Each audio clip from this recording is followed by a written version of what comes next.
زمن الحاضر الاول، احنا زي ما اتفقنا برضه في الجمله الاسميه ان انا عندي نفس المنظر بتاعي اللي هو احنا كنا في الاول بنقول ان هنا الكلمه بلزق قبلها مقطع، المقطع بيعرفني كل حاجه. هنا لا، هنا انا هنا هكتب الفعل، احنا بنكتب ازمنه تمام، فالازمنه هيبقى طبيعي المره دي فاعل. طب معلش المقطع اللي هلزقه في الاول ده المره دي هيعرفني ايه؟ هيعرفني حاجتين مهمين قوي. ايه هو الزمن اللي انت فيه، ومين هو الفاعل. بين قوسين كده تقدر تقول الضمير اللي احنا بنعبر عنه ايه، والكلمه دي مهمه جدا. يبقى انا دلوقتي اول زمن بذاكره، خلي بالك ان عموما اي زمن احنا بندرسه البدايه بتاعته هي اللي هتدخلك على باقي الازمنه، ممتاز ومش محتاج اي حاجه. يبقى انا بدرس دلوقتي زمن الحاضر الاول. مبدئيا في برضو الرسمه لازم اكون ماشي عليها، ان انا اي فعل عندي همسكه احطه هنا، هلزق قبليه مقطع، المقطع ده هو اللي هيعرفني كل حاجه. ايه هو الزمن اللي انت فيه، والفاعل بتاعك ده هنعبر عنه بضمير. طيب معلش، هي ايه الضمائر اللي ممكن احتاجها لو انا مثلا في اي زمن؟ زي ما اتفقنا في ضمائر الشخصيه المنفصله، هم بالظبط انا، انت، انتي، وقلنا هو وهي، والجمع بتاعهم طبعا نحن، هنا انتم وانتن، وهنا هم وهن. كلام ممتاز جدا. طب معلش ايه المقطع اللي هلزقه هنا هيعرفني ان ده زمن الحاضر الاول، ويعبر في نفس الوقت عن الفاعل اللي هو هيكون في صوره ضمير. خلي بالكم ان عموما اي زمن احنا بناخده بتدرس المقاطع خلاص انت خلصت، بتدرس بس النفي بتاعه والدنيا بسيطه خالص. طيب زمن الحاضر الاول، المقطع اللي هلزقه في الاول هنا هيكون تي، وخلي بالك ان لازم تلاقي خط كده بعد كل مقطع لان ده مكانه في كماله بعديه، فاحنا بنعبر عنها بالقبطي بالمنظر ده. هنا هنلزق مقطع اك. طب وانت ليه حاطط الكي بين قوسين؟ هفهمك دلوقتي. وهنا الانتي بنحط تي.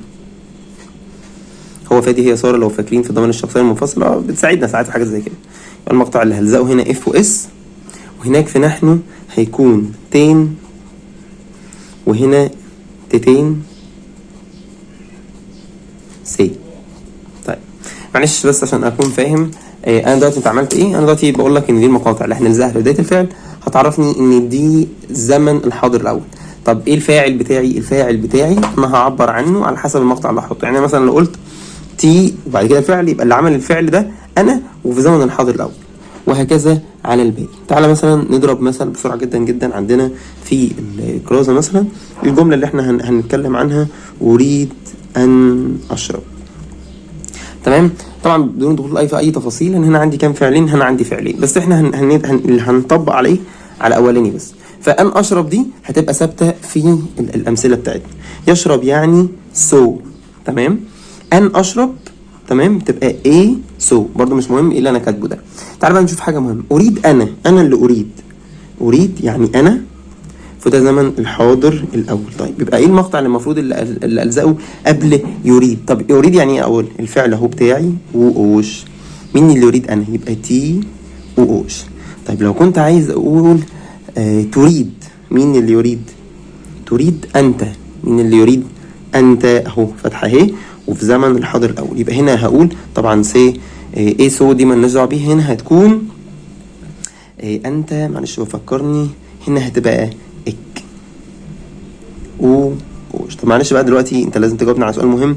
هو انا امتى هستخدم الكي وامتى هستخدم الاك؟ بمنتهى البساطه القاعده بمنتهى اللذاذه بتقول لك ان هي دايما هتكون الحرف القبل تتحول لكي قدام حروف فيلمنور اللي احنا عارفينها كويس جدا وطبقنا عليها لو تفتكروا في ادوات التعريف التنكير. طبعا لو انت مش فاكر الكلام ده يبقى لازم ترجع. ادوات التعريف الخاصه كنا بنستخدم فيلمنور، وقيس طبعا بقى على الباقي بنفس الطريقه.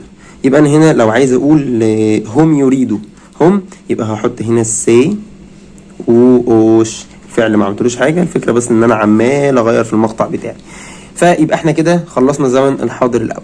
طيب هو الموضوع فعلا بالبساطه دي؟ فعلا بالبساطه دي. تعالى بقى نرجع تاني. هنا انا عندي الفعل بتاعي ما بعملش فيه حاجه، هو مقطع في الاول بلزقه بيعرفني ايه الزمن اللي انا فيه ومين الفاعل بتاعي، واتفقنا ان الضمائر بتاعتنا اللي احنا محتاجين نكون عارفينها هي دي. طيب نحفظها ازاي بقى؟ معلش لما نيجي نراجع او نحفظ زمن الحاضر الاول بنقول تي اك تي اف اس تين تتين سي. تي اك تي اف اس تين تتين سي. هي مقاطع الحاضر الاول تي اك تي اف اس تين تتين سي بس. ده كده يبقى احنا كده خلصنا زمن الحاضر الاول. بس معلش كده في حاجه نقطه صغيره جدا وهي مهمه جدا. طب معلش، هو انت كده اديتني زمن الحاضر الاول في الاثبات، طب النفي بتاعه يعني هل هو فعلا بمنتهى ملوش نفي يعني؟ لا ليه نفي. النفي بتاعنا هنا هو بستخدم on. طيب الان دي بيبقى مكانها فين؟ بعد الفعل. شكرا على كده. يبقى انا كده نفيت الجمله. يعني دلوقتي لو عايز اقول انا لا اشرب يبقى تي واوش اي سو. تمام. يبقى انا هنا كده بنفي الفعل الاولاني ده، انا لا اريد ان اشرب. تمام. يبقى هي بتتحط فين؟ بتتحط بعد الفعل. تمام. طب انا عايز اقول انا لا اشرب مطلقا، يعني بنقوم عاملين ايه؟ بنستخدم حاجه اسمها ان والان. كده احنا اتفقنا هي اللي في النفي. الان دي بنحطها فين؟ قبل الفعل وبتكون لازقه فيه. يعني مثلا تعالى نضرب مثلا كده سريع عشان خاطر يبقى اسهل شويه. هو لا يريد ان يبكي مطلقا.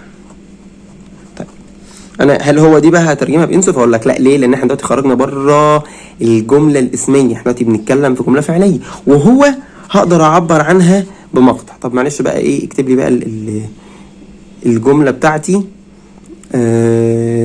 مظبوطه. طيب يبكي يعني مي. تمام. انا محتاج اقول لا يبكي، فهقول هو محتاج كده احط بقى المقطع اللي يعرفني الزمن. يبقى اف كده عرفتني ان ده زمن الحاضر الاول والفاعل هو لا يبكي مطلقا. لا يبكي انت نفيت، يبقى تحط ان. مطلقا بنقوم هنا حاطين ان. وهنا ده هنلاقي المثل بتاع هو لا يبكي مطلقا. تمام. طيب كده احنا نكون خلصنا زمن الحاضر الاول. الدرس اللي هنبدا بيه دلوقتي هو صور تكوين الجمله الفعليه. هو بالمناسبه ده مش درس علينا في الكراسه ولا حاجه، بس دي معلومه مهمه جدا لازم تكون عارفها، عشان على اساسها هتلاقي في حاجات كتيره قوي قوي قوي قوي اترجمت.